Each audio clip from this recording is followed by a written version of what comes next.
Hello，大家好，歡迎大家又嚟到摘星路上呢一個頻道喎。我係 Maria。我係 KY 廖廣源。KY 啊，你知唔知道啊？我哋咧上一集推出咗講衝突處理之後咧，發覺好多朋友咧佢私信我，即係 message 我咧，佢話咧其實處理衝突咧係一件好難嘅過程啊。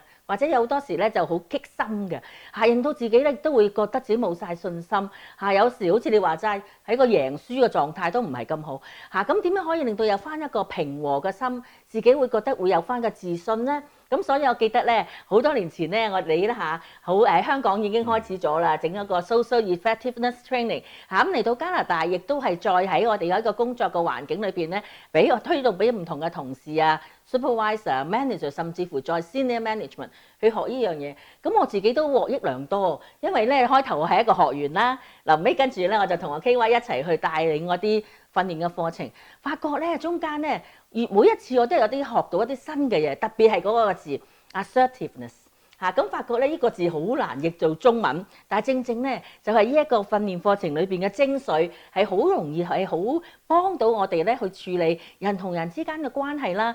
同埋衝突嘅咁或者你解釋下 assertive 點樣譯好咧？assertive 咧，我曾經 search 過，我揾唔到一個真係好適合嘅中文嘅譯名，我就譯咗佢做不亢不卑。不亢嘅意思咧就係話我唔會去侵犯人哋，即係 aggressive，即係唔可以係唔會好 aggressive 咁樣去侵犯人哋。我亦都唔會自己縮埋一嚿變咗。自卑咗自卑咁就叫做不亢不卑。我喺中間嗰度，咁如果你係讀中文咧，你就話呢個叫中庸之道。咁點樣可以由即係去到嗱？我就係一個即係唔會話 aggressive 嘅人，但係好多時俾人哋激下，或者係個衝突又或者俾人哋即係 challenge 下你、挑戰下你嘅時候咧，都會向咗嗰個位嘅喎。咁我哋點樣先得咧？嗱，assertiveness咧嗰個定義咧就係話第一。你 protect 你自己嘅 right 嘅權利你保住自己嘅權利。第二咧就係話你唔去侵犯人哋嘅權利。咁首先講下啦，咁我自己有咩權利先？咁咧嗱，所以我成日強調呢個係好西方嘅觀念嚟嘅。喺西方嘅觀念就係每個人都係獨特嘅，你自己所以我有好多權利嘅我有權去決定。我做咗咩嘢，我唔需要同人解釋。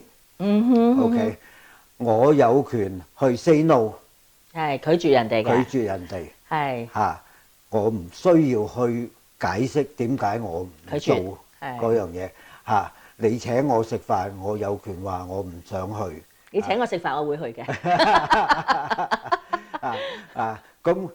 好多咧，好得意嘅權利嘅。不過我覺得咧，嗱呢個啲好有趣㗎，我自己都發覺咧，喺我哋咁多訓練課程，尤其是係同啲同事去，或者我自己做到一個高層管理嘅時候咧，咁我發覺好多時就好同事咧係好有一個權利，佢哋聽完之後咧好放鬆，好 relief。嗰個係咩咧？I have the right to make mistake， 我有權犯錯咁即係唔係鼓勵大家去犯錯，但係好多時我哋一犯咗少少錯咧，個心咧就好似好覺得自己好唔啱自己踩扁自己唔係人哋踩扁你。但係當我哋覺得咦唔係我係有權犯錯嘅喎，咁好多時我見啲同事咧真係放鬆咗，因為我哋好多時唔係我哋去責備佢哋，又或者我自己做 management 嘅時候咧，有時我會覺得sorry，this is my bad， 我做錯咗我同你哋道歉，咁跟住咧我就放鬆好多。即係呢個世界係冇一個 100% 嘅聖人噶嘛，呢一個係好呢一個權利，我覺得係好幫到自己另外有一個好有趣嘅權利就係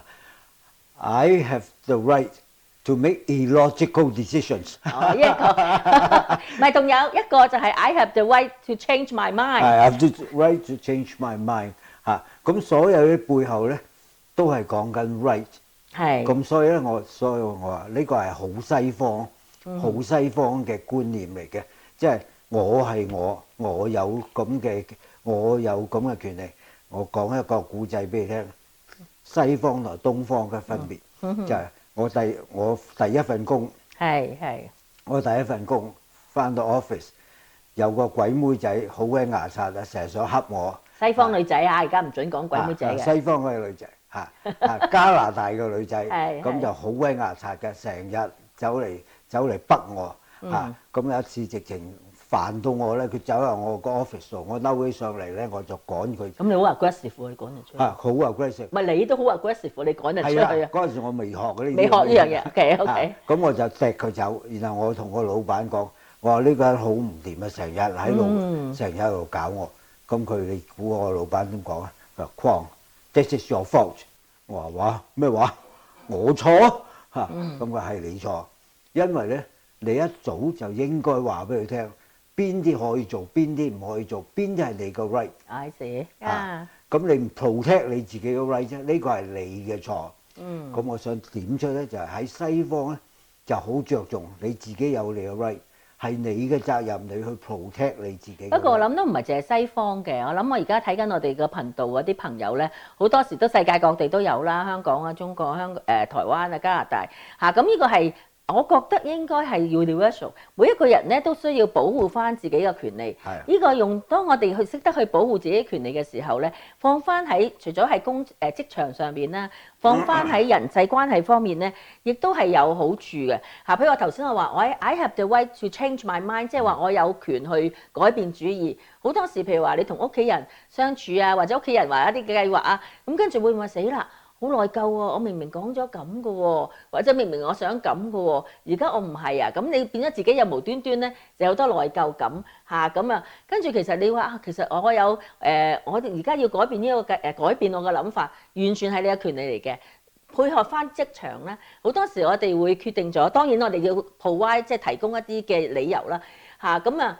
我已經after second thought， 我再諗嘅時候咧，我有個轉變嚇，因為咁啊嚇咁，所以咧其實當我知道咗自己嘅權利咁嘅時候咧，我唔會話對於我改變主意啊，對於我犯錯啊，或者對於我自己要 say no to 人哋一啲嘅要求，特別嘅屋企人啊，你不如我記得一個例子咧係好現成嘅，就好耐之前我哋去中國做嗰個，未話山東大學。我哋去中國做個 training 嘅，當年你太太都一齊去噶嘛？我記得當年咧就有一個朋友咧你唔知時教我哋國語啦，準備去山東大學嗰個老師攞咗好多成篋嘢咁啊，叫你太太，你記唔記得呢個例子啊？你拎幫佢派翻俾山東嗰啲鄉里喎。當時你太太點做啊？我太太好assertive啊！我太太直情話俾唔得啊，我唔可以同你帶呢啲嘢。咁佢會唔會 feel 到咧guilty 咧？阿老師叫喎。嗱呢個就係個分別啦。assertive 咧就係話我 assert 我自己嘅 right， 但係我冇侵犯佢，我冇鬧佢，我話你咁戇居啊，咁都攞得嚟。咁就 aggressive 啦。呢個就係 aggressive 啦。係。assertive 咧就話你 protect 咗你哋嘅 right， 你冇侵犯人嘅 right， 最後 you feel good。係啦，呢個係重要嘅，即係你做咗嘢，你覺得自己 OK 嘅，咁呢個就係 assertive。有啲人咧 protect 咗自己嘅 right 之後咧，跟住就唔安心，就覺得哎呀，我冇理由咁衰㗎，我冇理由咁咯，咁呢個就唔係 assertiveness 啊。咁咧就翻去點樣先可以做到 assertive？點樣可以做到咧？翻去就係你自己個自信啊。係，最基本一樣嘢你要做到嘅就係話，你有自信，你知道我有咁嘅 right，OK？個人都有佢自己神聖嘅咩嘅嚇。總之我冇侵犯人，咁我 feel OK，呢個就係你嘅自信。呢個就係。同埋我覺得咧，我知道咗呢啲權利之後咧，冇咁容易俾人哋，我哋英文叫做guilt trip 啦，又或者叫做而家好興嗰個 term 啦，叫做情緒勒索嚇。因為譬如話，因為我權利嚟㗎嘛，我仲另外一個例子就係我記得好多年之前，我有個同事咧，即係其實佢唔係話好嚴重嘅病，但係總之一段時間返唔到工咧，咁我亦都有屋企有個問題，爸爸啱啱過咗身，我嗰段時間係又要返工，又要去照顧屋企，又要處理自己情緒啦，我冇去探咗嗰個同事嚇，呢個都係一個好經典嘅例子。到我去探嗰同事嘅時候咧，哇！佢直情咧情緒勒索啊！哇！你而家先至嚟啊？嚇幾多人嚟過啊？而家我已經病咗成一兩個月啦，你而家先嚟，哇！我當時咧難過到了不得，因為一個愛心去去探一個人，竟然俾人哋咁樣情緒勒索。咁但係後來我學咗呢啲 assertiveness 嘅時候，我發覺 我覺得唔會話再俾佢 guilt trip，因為我自己覺得我有權決定幾時嚟探你，幾時唔嚟探你嚇。其實我嚟咗探你，你已經覺得應該好開心啦。我就專登抽時間嚟探你。有好多時啲人咧就會用呢啲去勒索你咯，情緒勒索你咯。係啦，所以另外就係我哋要學啲 communication skills 啦。係嗰個説話背後嘅原因係嘛？咁其實仲有一樣嘢就係我哋做到 assertive，除咗我嘅信心之外咧，我哋就明白我哋諗嘢嘅方法啦。係咁咧就係我教書嘅時候就教啲人 assertivism。assertivism 嘅意思就係話我哋成日諗嘢咧，俾我哋以往學嘅嘢咧就框住咗自己。我哋覺得有啲嘢一定係咁嘅，邊啲嘢係 should 譬如話好多時咧，啲人嚟揾我，哇！我老闆好冇理由啊，成日噶嘛。咁其實佢背後佢個 shouldism 就話，老闆咧就係至上嘅，一定要迎合佢啊咁樣。我唔應該當做老闆面前逆佢意嘅。咁呢啲就係 shouldism。咁如果你係夠 confident 啦，你就話我係我有權去 decide 嗰樣嘢究竟係咪應該我做？不過我諗簡單，即係呢樣咧有少少深奧。你咁樣講 assertivism，其實嗰就好難譯嘅，即係話係咪自己對自己一定要做嘢有啲嘅期望，或者係配合翻我哋人際關係或者喺家庭關係裏邊咧，好多時咧我覺得係我一定好似去翻頭先個例子咧，我係做人哋嘅老闆啦，我係一定要去探嗰個同事，其實唔係喎，係嘛？點解佢係我個 assertivism 啊？即係我自己錯覺地咧覺得我唔探佢咧，我就唔夠好㗎啦。係一個好老闆咧，我就要咧，即係每一個同事有問題，我都要去探。其實呢啲都係一個assertivism啊，中文可能叫你覺得自己一定要做，其實未必係嘅嚇。咁變相咧就俾咗好多壓力自己啊，俾咗好多無形嘅壓力自己。繼續我上次仲要噴一assertivism之後，仲要噴一鼻灰咁出翻嚟咧。咁我覺得咧又有時咁後來咧，我有啲朋友咧就半講笑咁就話：咁你都係有少少自作自受。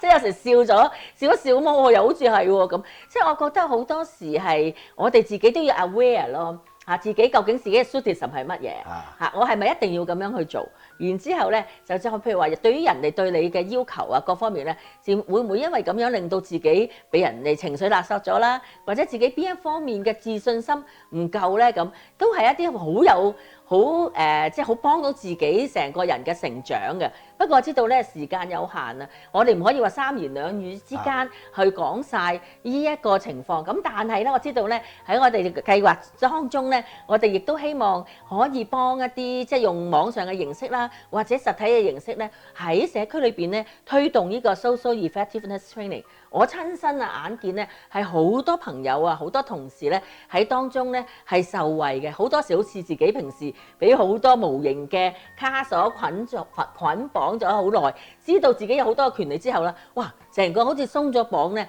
，relax 好多 ，relief 好多。咁我希望咧，如果睇緊我哋呢個頻道嘅朋友咧，有興趣嘅話咧，亦都可以喺我哋嘅 email 啦個留言嗰度咧，留言信箱啦，同埋我哋都會喺我哋 comment 嗰度咧，將我哋嚟緊 upcoming 一啲會有嘅 training 咧，話俾大家聽，同大家分享。希望呢有好多實在嘅例子咧，大家可以互相去學習，我哋一齊去討論嘅。好，今日我哋傾到呢度，多謝大家。Thank you。